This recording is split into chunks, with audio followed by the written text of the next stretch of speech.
నమస్తే సార్ నాగార్జున రెడ్డి గారు. ఏందమ్మా ఇంకేదైనా మళ్ళీ కొత్త టాపిక్ ఏదైనా దొరికితే ఉంది సార్. ఓటర్ల తుది జాబితా కేంద్ర ఎన్నికల సంఘం ఆంధ్రప్రదేశ్లో 2024 ఎన్నికలకు సంబంధించి కేంద్ర ఎన్నికల సంఘం ఓటర్ల జాబితాను విడుదల చేసింది. సార్ ఈ ఓట్లకు సంబంధించే కదా సార్ రకరకాల విమర్శలు, కేసులు ఇవన్నీ చూసాం కదా సార్. దొంగ ఓట్ల నమోదని ఇటువంటివన్నీ చూసాం. సో ఎటకేలకు జాబితా అయితే వచ్చేసింది. పరిష్కారం అయినట్టేనా సార్? అంతేగా లాస్ట్ ఇయర్ సెప్టెంబర్ 5వ తారీఖు 6వ తారీఖు ఒక డ్రాఫ్ట్ ఓటర్స్ లిస్టు ఇచ్చారు. దాని తర్వాత మళ్ళీ డిసెంబర్ వరకు టైం ఇచ్చారు. యాక్చువల్గా January 5th లాస్ట్ డేట్ అని చెప్పారు. January 5th 2024. అల్టిమేట్గా ఇంకొక 10 రోజులు కూడా ఎక్స్టెండ్ చేసి 22వ తారీఖు ఇవ్వాలి. మోస్ట్ ప్రాబ్లీ 5 గంటల తర్వాత అఫీషియల్గా వెబ్సైట్లో పెట్టి ఒక మీటింగ్ పెట్టి చీఫ్ ఎలక్షన్ ఆఫీసర్ స్టేట్కి సంబంధించిన ఆయన చెప్తాడు. అదే లిస్టు సెంట్రల్ గవర్నమెంట్కి పంపిస్తారు. ఇక ఇంకొక ఓటు యాడ్ చేయడం కానీ ఒక్క ఓటు డిలీట్ చేయడం కానీ జరగదు. ఎటువంటి అభ్యంతరాలని కూడా ఇక స్వీకరించరు. ఫైనల్ లిస్ట్ అన్నమాట. అంతే. జనరల్గా ఈ ఫైనల్ లిస్ట్ అనేటువంటిది నోటిఫికేషన్ రావడానికి ఒక నెల రోజుల ముందు తయారు చేస్తారన్నమాట. February 15th కల్లా నోటిఫికేషన్ వస్తుంది. లేదు 20వ తారీఖు అనుకుందాం ఉదాహరణకి 15-20 తారీఖుల మధ్యలో వస్తుంది February 24. అందుకని చెప్పి లిస్టు రెడీ చేశారు. ఎగ్జాక్ట్ నెంబర్తో సహా వస్తుంది. అందులో ఆడవాళ్ళు ఎంతమంది మగవాళ్ళు ఎంతమంది కూడా వస్తుంది. ఇరు పార్టీల వాళ్ళు కూడాను మా ఓట్లు తీసేశారు ఓట్లు కల్లంత అయిపోయినాయని చెప్పి నానా గోలా చేశారు. యాక్చువల్గా జరిగింది ఏంటంటే ఇప్పటికైనా ప్రజలు కూడా తెలుసుకోవాలి సార్. అంతకుముందు నువ్వు మీ ఊళ్ళో ఉన్నావు, విజయవాడలోనే ఉన్నావు, ఏదో సాఫ్ట్వేర్ కంపెనీలో వర్క్ ఫ్రమ్ హోమో ఏదో చేస్తున్నావు. సాఫ్ట్వేర్ అని ఎందుకు చెప్పాలి, ఏదో సమ్ చేస్తున్నావు. ఒక మంచి అవకాశం వచ్చింది. నువ్వు హైదరాబాద్ వచ్చేసావు. హైదరాబాద్ రాగానే నీ ఆధార్ కార్డు కూడా షిఫ్ట్ చేయించుకున్నావు. పాన్ కార్డులో నీ అడ్రస్ చేంజ్ చేసావు. నీ ఇంటి అడ్రస్ చేంజ్ చేసుకున్నావు. అన్నీ చేంజ్ చేసుకున్నావుగా. పాస్పోర్ట్లో అడ్రస్తో సహా చేంజ్ చేసుకున్నావుగా. ఇక్కడే ఓటు కూడా వేసావుగా. అలాంటప్పుడు నువ్వు మళ్ళీ అక్కడికి వెళ్ళి ఓటు ఎట్టేస్తావు. వెయ్యడం న్యాయమా ధర్మమా ప్రజలు విజ్ఞతగా వదిలేద్దాం. తప్పు, రాజ్యాంగ విరుద్ధం చేయకూడదు. ఇలా చేసినటువంటి వాళ్ళు చాలామంది ఉన్నారు. అందుకని ఇరు పార్టీల వాళ్ళు కూడాను అక్కడన్నా ఓటేసి ఉండాలి, ఇక్కడన్నా ఓటేయి, 2 చోట్ల వేస్తానంటే మటు కుదరదు అనేటువంటిది ఎలక్షన్ కమిషన్ ముందు పెట్టారు. వాళ్ళు దాన్ని తీసుకొని దీన్ని కంపేర్ చేసుకున్నారు. ఈ రోజున నేను ఇక్కడ నా ఓటు క్యాన్సిల్ చేసేసుకుంటే అక్కడికి వెళ్ళి నేను మళ్ళీ ఓటు వేయిస్తాను అనేసి అంటే కూడా కుదరదమ్మా. ఫైనలిస్ట్ వచ్చేసింది. దయచేసి అలాంటి తప్పుడు పనులు చేయకండి. తెలంగాణలో అక్కడ నుంచి వచ్చి 35 సంవత్సరాలు 25 సంవత్సరాల నుంచి ఇక్కడ ఉండి, లేదు ఒక 10 సంవత్సరాల కింద నువ్వు వచ్చినా సరే ఇక్కడ ఎంపీకి ఎమ్మెల్యేకి ఓటు వేసేటువంటి అధికారం నీకుంది కాబట్టి నువ్వు వేస్తున్నావు కాబట్టి నువ్వు ఇక్కడే వెయ్యి. లేదు నేను నా ఓటు అక్కడే ఉంచుకుంటాను కానీ బతకడం ఇక్కడ బతుకుతాను అంటే ఇక్కడ ఓటు ఇవ్వక అక్కడికి వెళ్ళి ఓటు అక్కడన్నా చెయ్యి ఇక్కడన్నా చెయ్యి. ఎక్స్ట్రా తెలివితేటలు చూపించబాక, 2 చోట్ల పోతాయి. దాని కాన్సిక్వెన్షియల్ ఎఫెక్ట్స్ అనేటువంటి చాలా సీరియస్గా ఉంటాయి. దేశ ద్రోహి కింద నేను లెక్క కట్టి ఐపీసీలో ఉండే 124A కింద కేసు పెట్టినా కానీ నువ్వు ఆశ్చర్యపడాల్సిన పని లేదు. Take it very serious. చాలా గట్టిగా చెప్తున్నాను నేను ఇక్కడ ఎమ్మెల్యే ఓటు నేను ఇక్కడ వేసానమ్మా. నేను ఇక్కడే ఉంటాను. గత 7 సార్ల నుంచి నేను ఇక్కడే వేస్తున్నాను కానీ నేను ఎంపీ ఓటు కూడా ఇక్కడే వేస్తాను. అందుకనే నేను మల్కాజ్గిరి కాన్స్టిట్యున్సీ నుంచి ఇండిపెండెంట్గా పోటీ చేస్తున్నానని చెప్పింది. అలాగని చెప్పి నేను ఆంధ్రప్రదేశ్కి వెళ్ళి చేయకూడదా అంటే ఆంధ్రప్రదేశ్కి వెళ్ళి కూడా చేయొచ్చు. నరసరాపేట నుంచో గుంటూరు నుంచో ఎంపీ క్యాండిడేట్గా చేయొచ్చు. అక్కడైనా 78 లక్షలే, ఇక్కడైనా 78 లక్షలే. ఇక్కడైతే ఒక వ్యక్తి నన్ను సపోర్ట్ చేయాలి, అక్కడైతే 10 మంది చేయాలి. ఇప్పటికి కూడా నా పాస్పోర్ట్లో పర్మనెంట్ అడ్రస్ అనేటువంటిది మా నేటివ్ ప్లేస్దే ఉంటుంది కాబట్టి నేను ఐఎమ్ ఎలిజిబుల్ దేర్ ఆల్సో. కానీ నీతిగా నిజాయితీగా ఎక్కడి నుంచి పోటీ చేయాలి అంటే నేను ఇక్కడి నుంచే చేయాలి. ఇక్కడ ఓటు వేసాను కదా, 5-6 సార్ల నుంచి నేను ఇక్కడే ఓటు వేస్తున్నానుగా. అందుకని నేను ఇక్కడే పోటీ చేయదలుచుకున్నాను. మల్కాజిగిరి కాన్స్టిట్యున్సీ. డబ్బులు ఇవ్వను, మందు పోయను, ఓటు వేయాలి. వేయడం వేయకపోవడం అనేది మీ ఇష్టం. మొత్తానికి ఓటు మటుకు వేయండి అబ్బా ఎవరికొకరికి. అది ప్రతి ఒక్కడో కూడా ఆశయంగా పెట్టుకోవాలి. ఎక్స్ట్రా తెలివితేటలు చూపించబాకండి, దెబ్బతింటారు. మీరు దెబ్బతిండం కాదు, మీ మీద ఆధారపడేటువంటి వాళ్ళు అక్కడ ఊళ్ళల్లో ఎవరైతే ఉంటారో వాళ్ళు దెబ్బతింటారు. అమ్మఒడి కానీ, రేషన్ కానీ, రైతు భరోసా లాంటి ప్రోగ్రామ్స్ కానీ, పెన్షన్లు కానీ ఏవి రావు. ఎవడన్నా కానీ కంప్లైంట్ చేశాడంటే ఇట్ ఈస్ వెరీ సీరియస్. మీ అబ్బాయి లాస్ట్ టైం హైదరాబాద్లో ఉండి హైదరాబాద్లో ఓటేసాడండి, మళ్ళీ ఇక్కడికి వచ్చి ఇక్కడ కూడా అక్కడ క్యాన్సిల్ చేసుకొని ఇక్కడికి వచ్చి ఇక్కడ ఓటేసాడండి నేను కానీ కంప్లైంట్ కన్నా చేశారంటే వాళ్ళకి బెనిఫిట్స్ పోతాయి, ఈ పిల్లోడికి బెనిఫిట్ పోతుంది. ఈసారి రూల్స్ చాలా గట్టిగా ఉన్నాయమ్మా. ముందు రూల్స్ ఎలా ఉంటాయంటే ఇక మీదట ఒక్కసారి నువ్వు కనుక ఈ విధమైన ఎక్స్ట్రా వేషాలు వేసావు అనేసి అంటే నీకు ఒక 15 సంవత్సరాల దాకా 3 ఎలక్షన్ల వరకు నీకు ఓటేసేటువంటి అధికారమే ఉండదు. ఆల్రెడీ అట్లాంటి ప్రొవిజన్స్ అనేటువంటిది ఎమ్మెల్యేస్కి ఎంపీస్కి అప్లై చేసేటువంటి కొన్ని ప్రొవిజన్స్ అనేటువంటిది పీపుల్స్ రిప్రజెంటేటివ్ యాక్ట్లో ఆల్రెడీ ఉన్నాయి. మీరు ఇచ్చిన ఎఫిడవిట్లో తప్పుడు ఇన్ఫర్మేషన్ ఇచ్చారనుకోండి 6 సంవత్సరాల దాకా యు ఆర్ డిబార్డ్. అదే సంగతి ఈసారి సిటిజన్స్ కూడా అప్లై చేయబోతున్నారు. నీ age, date of birth, Aadhaar card, నీకు వచ్చేటువంటి ఇన్కము పర్ఫెక్ట్గా చెప్పాలి. ఇక్కడ తెలంగాణలో ఓటు వేసినటువంటి వాళ్ళు ఎవరు కూడాను మళ్ళీ ఆంధ్రప్రదేశ్కి వెళ్ళి ఓటు వేయాలని కోరుకోకండి, ఇబ్బంది పడతారు. మీ మూలకంగా మీ మీద ఆధారపడ్డటువంటి కుటుంబాలు కూడా దెబ్బతింటాయి. చాలా సీరియస్ కాన్సిక్వెన్సెస్ ఉంటాయి. ఒక రకంగా చెప్పాలంటే దాన్ని ఏమంటారంటే చీటింగ్ అంటారు. ఐపీసీలో చీటింగ్ అంటే చాలా సీరియస్ థింగ్ తెలిసిన. 409 అమ్మా, 420, 409, 120B, 124A దేశద్రోహి ఇలాంటి సెక్షన్ల కింద కేసులు పెడతారు. Be careful. ఎక్స్ట్రా తెలివితేటలు చూపించబాకండి. Be careful. ఇప్పుడు ఫైనల్ లిస్ట్ వస్తుంది. సో ఇంకా సర్దుబాట్లు దిద్దుబాట్లు వేటికి అవకాశాలు లేవంటారు. అసలు చట్టం చెప్పిందా లేదా అన్నది కాదమ్మా. అది కడుపుకు అన్నం తింటా, నువ్వు గడి తింటున్నావా? బుర్ర బుద్ధి లేదు నీకు? ఇక్కడ ఓటేసి మళ్ళీ ఇక్కడ ఓటర్ లిస్టులో నుంచి తీయించేసి అక్కడికి వెళ్ళి ఓటేస్తానంటావు. ఇది కడుపుకు అన్నం తింటున్నావా, గడి తింటున్నావా?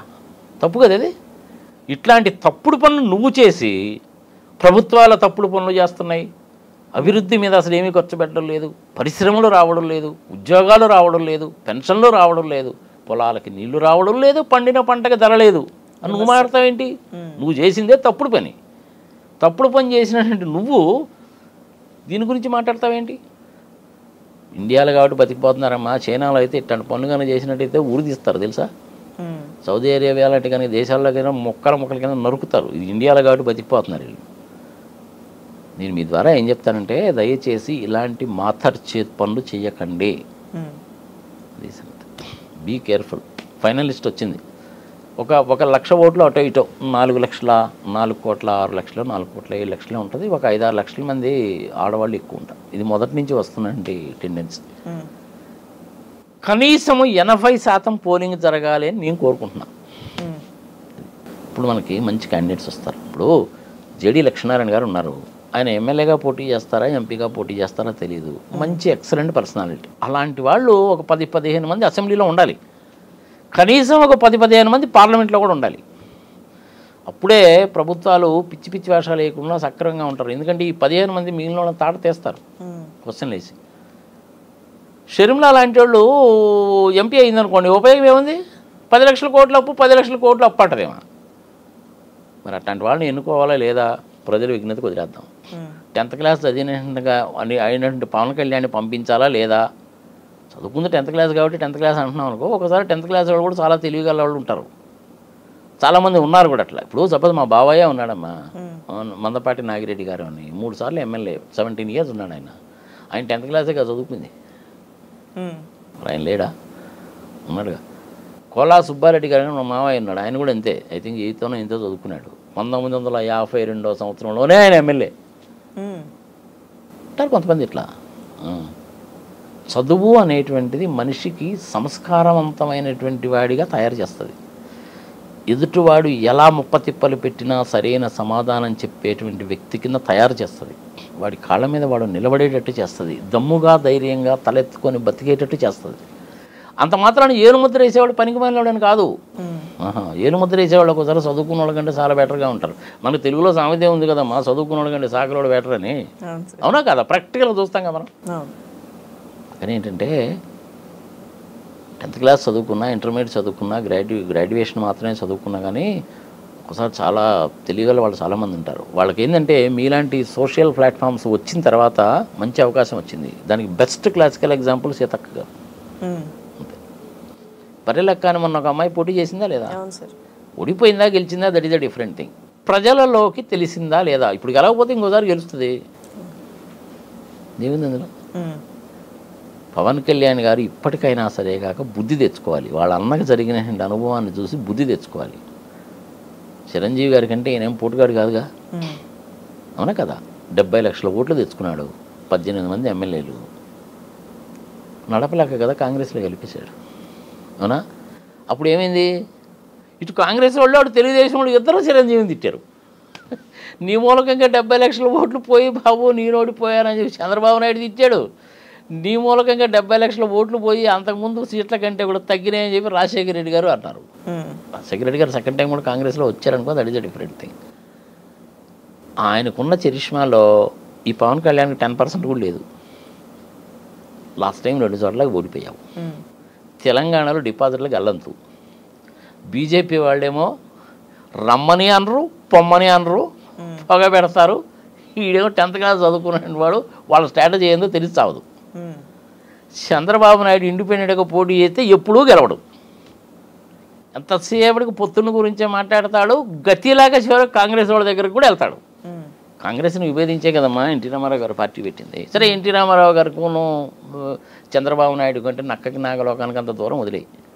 ఎన్టీ రామారావు గారి పేరు చెప్పుకోకుండా చంద్రబాబు నాయుడు గెలవలేడు. అదే ఇప్పుడు ఆయన భయం. లాస్ట్ టైము రామోజీరావు గారు ఏం చేశారు అనుకున్నావు? రామోజీరావు గారు మా కుటుంబానికి కూడా మంచి ఫ్యామిలీ ఫ్రెండ్ ఆయన.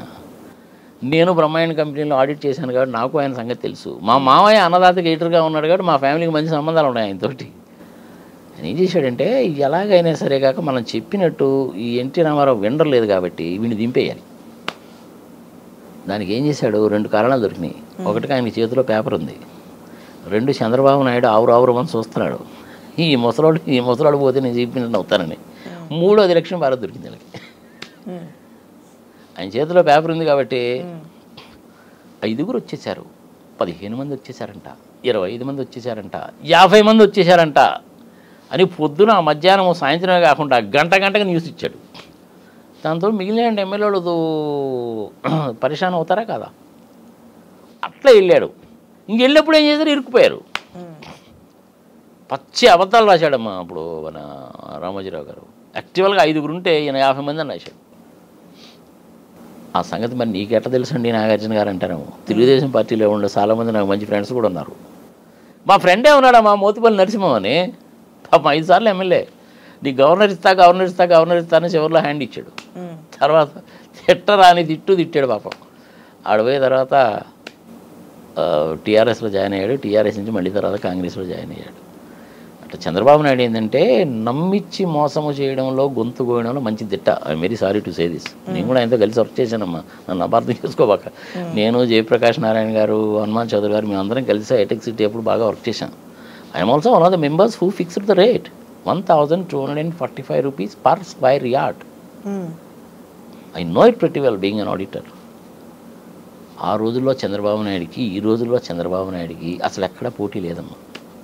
ఈ రోజుల్లో చంద్రబాబు నాయుడు అంటే ఏంటంటే most dangerous politician of his own kind on this good earth. I'm sorry to say this. Most dangerous politician on this good earth.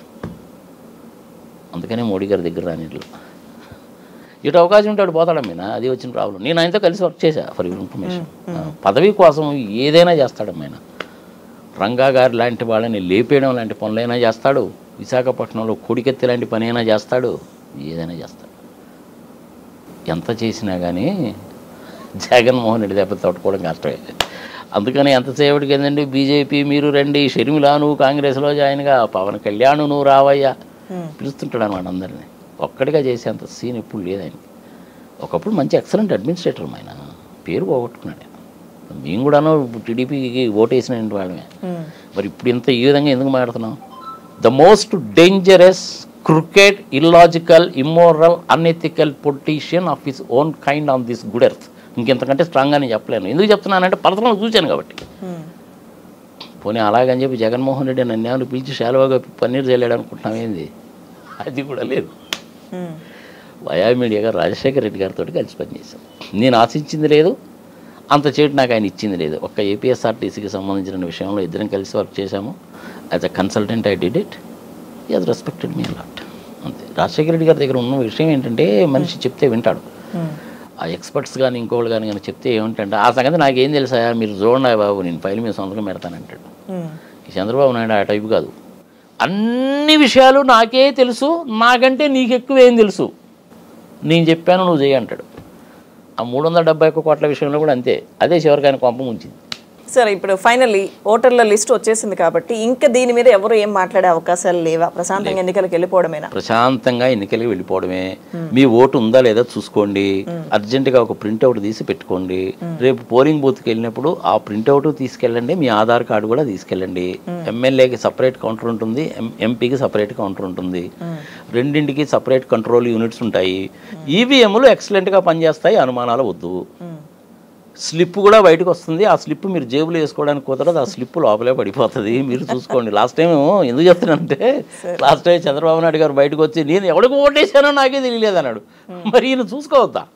Hitech personality అంటాడు, ప్రపంచం అంతా తిరిగారంటాడు, అసలు మీ అందరికి సాఫ్ట్వేర్ నేనే నేర్పించారంటాడు, సత్యాన్ని ఆదండకి సాఫ్ట్వేర్ నేర్చుకోమని నేనే చెప్పానంటాడు. ఇంత చేడు చెప్పినాయంటే ఆయన ఓటు స్లిప్ చూసుకోవద్దామా? ఏదో పాపం ముసలాయన ఈ మధ్య ఏంటంటే కొంచెం ముసలితో ఏజ్ పెరిగే కొద్దీ మతిమరుపు ఎక్కువ వస్తుంది కదా, అది చంద్రబాబు నాయుడుకి అసలు ముందు వచ్చినట్టుంది అంతే. అందుకంటే జస్ట్ టేక్ ఇట్ లైట్గా తీసుకోండి, పెద్ద సీరియస్గా ఏం కాదు. కానీ ఈవీఎంల మీద అనుమానాలు పెట్టుకోవద్దు. పాయింట్ నెంబర్ 1, మీరు ఎవరికి ఓటు వేస్తున్నారనేటువంటిది ఒళ్ళు దగ్గర పెట్టుకొని జాగ్రత్తగా ఆలోచించి ఓటేయండి. మీరు ఓటు వేసే ఎన్నుకోబడేటువంటి ఎమ్మెల్యేల మూలకంగా, ఎంపీల మూలకంగానే మీ కుటుంబాలు, జీవితాలు, భవిష్యత్తు ఆధారపడి ఉంటుంది. ఓటు వేయడం అనేటువంటిది మీకు ఇచ్చిన హక్కుని బాధ్యతగా స్వీకరించి ఓటేయండి. 80-85% తగ్గకుండా ఓట్లు పడాలి. ఎమ్మెల్యే సంబంధించినటువంటి మిషన్ వేరే ఉంటుంది, ఎంపీకి సంబంధించిన మిషన్ వేరే ఉంటుంది. జాగ్రత్తగా ఓటు వేయండి. 1 గంట సేపు క్యూలో నిలబడైనా సరే ఓటు వేయండి. ఆల్రెడీ మీరు తెలంగాణలో ఓటు కనుక వేసి కనుక ఉన్నట్టు కనుక అయితే రేపు ఎంపీ ఎలక్షన్ కూడా ఇక్కడే ఓటేయండి. కానీ ఎక్స్ట్రా తెలివితేటలు చూపించబాకండి, వీపులు పగులుతాయి. చాలా సీరియస్ కేసు అది. 409, 124A, 120Bలో కేసులు కూడా పెడతారు. Be careful. Okay sir, thank you sir, thank you.